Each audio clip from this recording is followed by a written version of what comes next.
Riley burst through the workshop door, brown curls bouncing wildly, hazel eyes gleaming behind safety goggles that were slightly too big.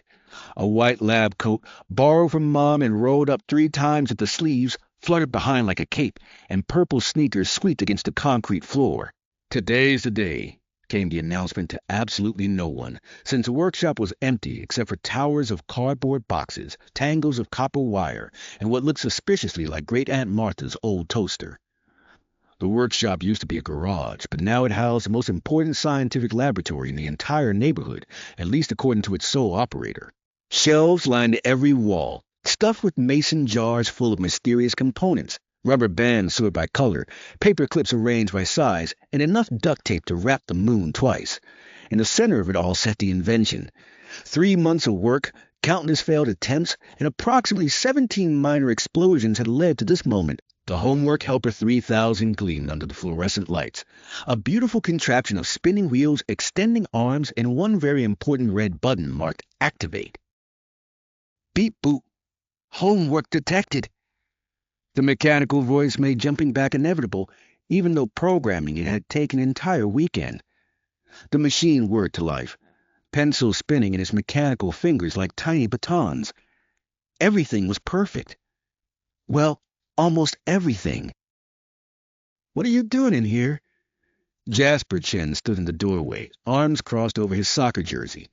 He lived next door and had the annoying habit of showing up at the worst possible moments. His black hair stuck up in 12 different directions, and grass stains decorated his knees like badges of honor. "Nothing that concerns you." The protective stance in front of the invention was automatic. Jasper had broken the Super Bubble Maker 2.0 last month when he pressed buttons without asking. The memory still stung. Jasper stepped closer, dark eyes widening as he took in the beautiful machine. "Whoa! What does it do?" "It does homework. Perfectly. Every time." Pride swelled at the words. Math problems, spelling words, even those awful reading comprehension questions Mrs. Peterson loves so much. "No way!" Jasper circled the invention like a shark, fingers twitching toward the colorful buttons. "Can I try it?" "Absolutely not. You break everything you touch." His face fell. "That was one time." "3 times. The bubble maker, my robot dog, and the automatic sandwich assembler." "The sandwich thing wasn't my fault. How was I supposed to know peanut butter would jam the gears?" "Because I specifically said no peanut butter." The words came out louder than intended, echoing off the workshop walls. Jasper's shoulders slumped. "Fine. I'll just go practice soccer. Alone. Again." He turned toward the door, sneakers dragging against the floor. A twinge of something uncomfortable twisted inside. Before it could be examined too closely, the workshop door clicked shut, leaving only the hum of the Homework Helper 3000 for company. Riley settled at the workbench, feeding the fresh math worksheet into the machine's input slot. The mechanical arms danced across the page, pencil scratching out perfect numbers in perfect rows. 9 times 7 equals 63. 48 divided by 6 equals 8. Every answer appeared in neat, uniform handwriting that looked nothing like the usual chicken scratch. "Beautiful," came out as a whisper. No more struggling with multiplication tables. No more eraser marks. No more. Crash! The workshop door flew open so hard it bounced off the wall. Mrs. Chen stood there, Jasper's mom, still in her hospital scrubs from her night shift. Her usually kind face looked pinched with worry. "Have you seen Jasper?" He was supposed to be practicing for tryouts, but her eyes landed on the machine, still scratching away at the worksheet. "Oh my! Is that doing your homework?" Heat crept up both cheeks. "It's just an invention. For science." Mrs. Chen's expression softened. "That's quite impressive. Jasper mentioned you were working on something special." She glanced around the workshop once more. "If you see him, please tell him to come home. His lucky soccer ball is missing, and tryouts are tomorrow." After she left, the workshop felt too quiet. The machine finished the math worksheet with a cheerful ding, but the victory felt hollow. Outside, the sound of someone kicking a regular soccer ball, not a lucky one, echoed from the park. The next morning arrived gray and drizzly, matching the mood perfectly. The Homework Helper 3000 had completed 3 days' worth of assignments, each one more perfect than the last. Mrs. Peterson would be amazed. Everyone would want to know the secret to such sudden academic improvement.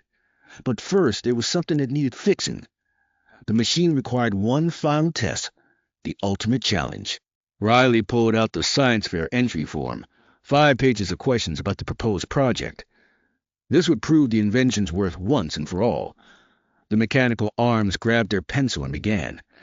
Question 1. Describe your project in detail.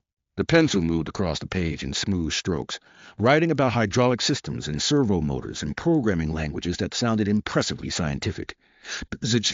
Sparks flew from the machine's control panel. The pencil arm spun wildly, scribbling nonsense across the form. Smoke poured from the vents as gears ground against each other with an awful shrieking sound. No, no, no. Grabbing the fire extinguisher from the wall became priority 1. White foam covered the beautiful invention, but the damage was done. The Homework Helper 3000 let out one final pitiful beat before going silent forever. Riley stood in the workshop, covered in the foam and failure, staring at the ruined machine. 3 months of work. 17 minor explosions survived, all destroyed by one stupid science fair form. The tears came then, hot and angry. It wasn't fair. The invention was perfect. It should have worked. It would have worked if... Whoa. What happened here? Jasper stood in the doorway, soccer ball under one arm. Not his lucky ball, that was still missing, but a regular one. His eyes widened at the destruction. Go away. The words came out thick and choked. But Jasper didn't go away. Instead, he set down his soccer ball and grabbed a roll of paper towels from the shelf.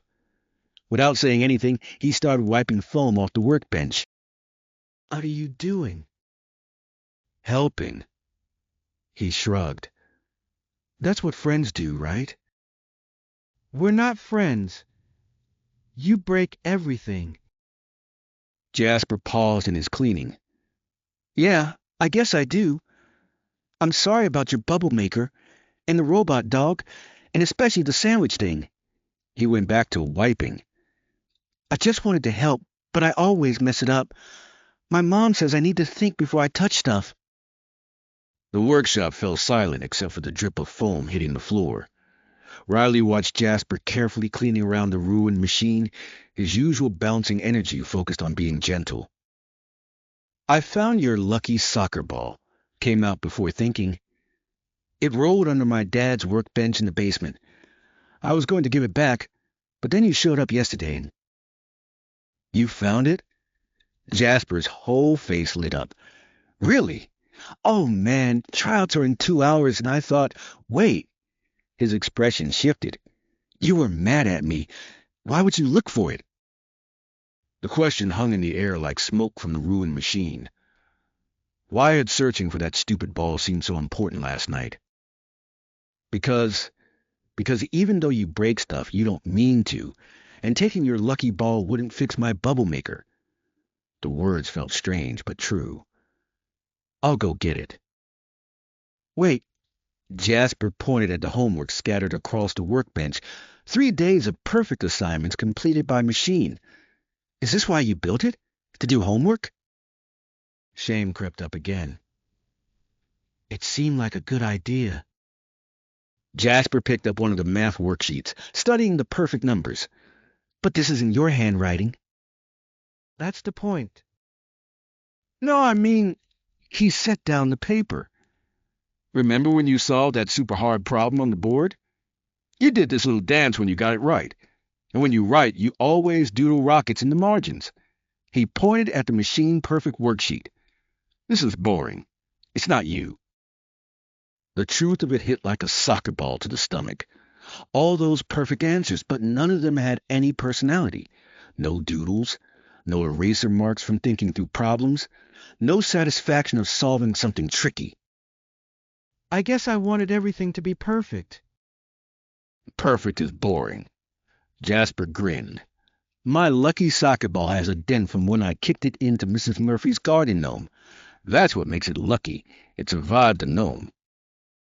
Despite everything, a laugh bubbled up. That gnome is terrifying. Right?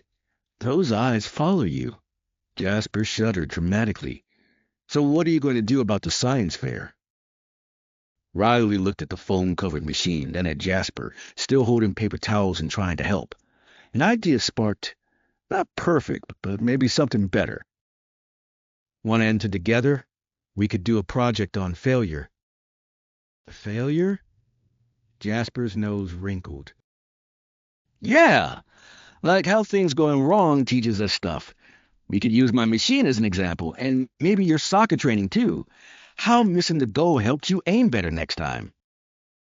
That's... Jasper's eyes widened.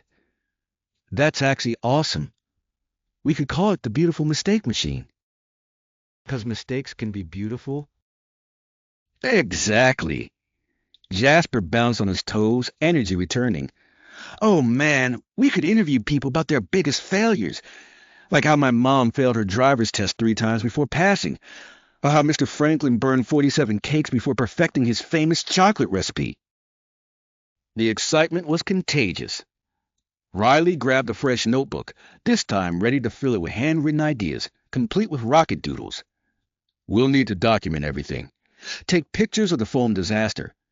Maybe build a display showing how the machine was supposed to work versus what actually happened. I can help build stuff. I promise to ask before touching anything. Jasper held up his hand solemnly. No more breaking, only making. Deal. But first, the notebook closed with a snap. Let's get your lucky soccer ball. You got tryouts to ace? They ran through the drizzle to retrieve the ball, Jasper chattering about soccer moves while Riley explained the finer points of servo motor failure.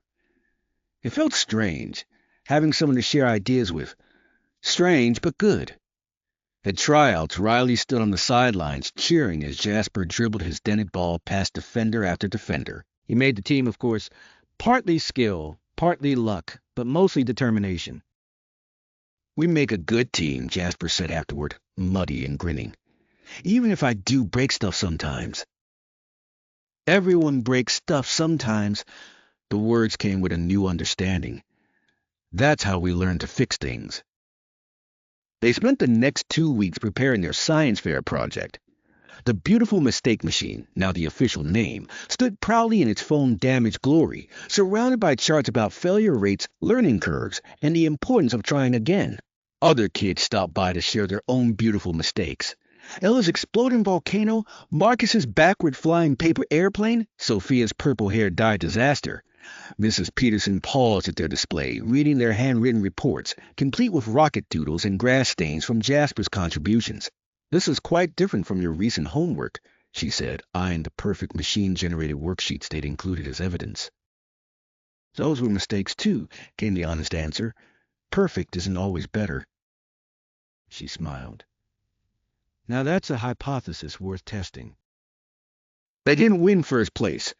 That went to Alexandra's genuinely impressive solar-powered phone charger. But they did win something better.